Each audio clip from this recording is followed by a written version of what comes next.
যিসকল বন্ধু বান্ধৱীয়ে এই এবিইউবিৰ যেটো এক্সামিনেশন আছিল পিএছটি বা পিইটি সফলতাৰে উত্তীৰ্ণ হ'বলৈ সক্ষম হ'ল তেহেতসকল বন্ধু বান্ধৱীলৈ আমাৰ তৰফৰ পৰা আন্তৰিক অভিনন্দন আৰু লগতে যিসকল প্ৰাৰ্থীৰ ফলাফল অলপ নম্বৰৰ কাৰণে আহিবলৈ সক্ষম নহল তেহেতসকললৈ নিশ্চয়কৈ সেকেন্ড লিষ্টৰ আপোনালোকে অপেক্ষা কৰক যদিহে সেকেন্ড লিষ্টটো আহে বৰ্তমান যিসকল প্ৰাৰ্থীৰ নাম আহিছে সেইসকল প্ৰাৰ্থীৰ নামটো থাকিব গতিকে যিসকল প্ৰাৰ্থীৰ নাম আহিছে এতিয়া 100% সিওৰ যে আপোনালোকে 23 তাৰিখে এক্সামটো দিব লাগিব গতিকে তাৰে প্ৰতিবেক্ষিতত আপোনালোকৰ যেটো ৰিটেন এক্সাম আছে তাত কেনেকুৱা ধৰণৰ সিলেবাস হ'ব লগতে আপুনি এই কেইদিনৰ ভিতৰত অৰ্থাৎ আজি হ'ল 14 তাৰিখ আৰু আপোনালোকৰ 23 তাৰিখে এক্সামিনেশন এই 10 দিনৰ ভিতৰত বা 9 দিনৰ ভিতৰত আপোনালোকে কেনেদৰে প্ৰিপাৰেচন কৰিব সেইটো জনাই দিছো চাই লওক প্ৰথমতে মই সিলেবাস ওয়াইজ যে প্ৰথমতে কৈ দিউ যে আপোনালোকৰ যেটো পিএছটি পিইটি ৰিজাল্ট আছিল সেইটো অসম পুলিচৰ 12 মাৰ্চ 2025 ত ঘোষিত হ'ল আৰু আপোনালোকৰ যেটো এডমিট কাৰ্ড আছে সেই এডমিট কাৰ্ডসমূহ আপোনালোকে 17 মাৰ্চ 2025 চনৰ পৰা ডাউনলোড কৰিব পাৰিব আৰু ইয়াৰে যেটো ৰিটেন টেষ্ট হ'ব অৰ্থাৎ লিখিত পৰীক্ষা হ'ব সেই লিখিত পৰীক্ষাটো অনুষ্ঠিত হ'ব 23 মাৰ্চ 2025 অৰ্থাৎ আপোনালোকৰ হাতত মাত্ৰ 9 দিন হে বাকি আছে এতিয়ালৈকে 9 দিনটো বাদ দিয়ক আপোনাৰ 8 দিন মোটামুটি এসপ্তাহ বাকি আছে গতিকে আপোনালোকৰ সিলেবাসটো কেনেকুৱা ধৰণৰ হ'ব চাই লওক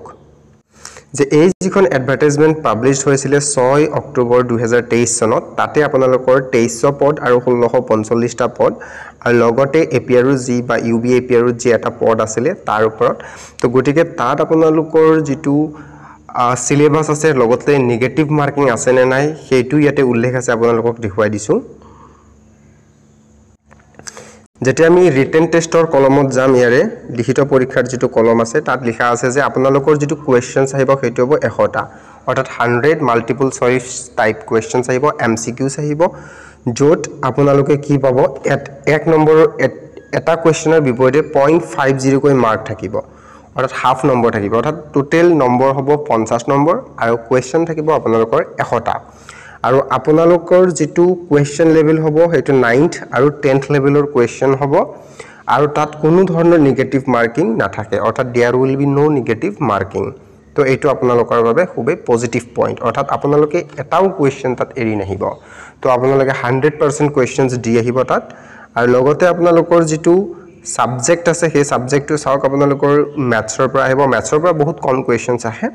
ইংৰাজীৰ পৰা বহুত কম কোৱেশ্চনছ আহে লজিক্যাল ৰিজনিংৰ পৰা অলপ বেছি কোৱেশ্চনছ দেখা যায় ৰিজনিং কোৱেশ্চনছ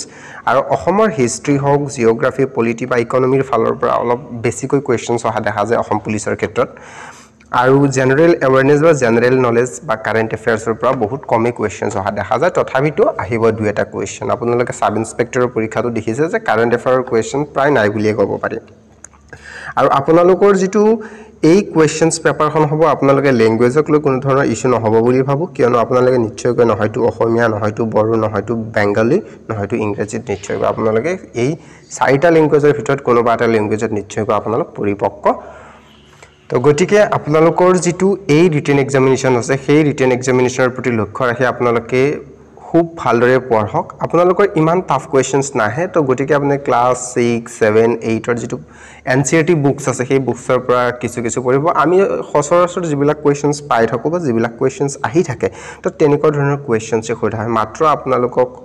অলপ ৰিভিজনৰ প্ৰয়োজন বাকি সকলোবিলাক ক্যান্ডিডেটে মই ভাবো অলপ পঢ়িলে আপোনালোকে 40+ নম্বৰ পাবলৈ সেইখিনি সাফিশিয়েন্ট কিন্তু ৰিজনিংৰ ক্ষেত্ৰত আপোনালোকে প্ৰেক্টিস কৰিব কিয়নো ৰিজনিং সদায় প্ৰেক্টিসৰ ওপৰত যিমানে টেলেন্টেড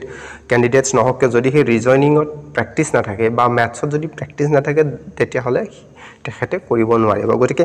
ম্যাথছৰ প্ৰতি যদি আপোনালোকৰ ভয় হৈ আছে ম্যাথছত ইমান কোৱেশ্চন নাহে তথাপিতো ম্যাথছৰ বেসিক খিনি চাই যাব টাইম এণ্ড ওয়াৰ্কৰ ক্ষেত্ৰত চাই যাব ঠিক তেনেকুৱা ধৰণৰ কোৱেশ্চনছ কিছুমান ক্যালেন্ডাৰৰ ক্ষেত্ৰত ৰিজনিংৰ পৰা চাই যাব আপোনালোকে যে আজি যদি দেওবাৰ আছিল এক বছৰ পিছত কোনটো বাৰ হ'ব তেনেকুৱা ধৰণৰ তো মই আশা কৰো যিসকল বন্ধু বান্ধৱী এই পিএছটি বা পিইটিত সফলতাৰে উত্তীৰ্ণ হ'ল তেখেতসকলে ৰিটেন এক্সামিনেশনটো সুখাইত্ৰে উত্তীৰ্ণ হৈ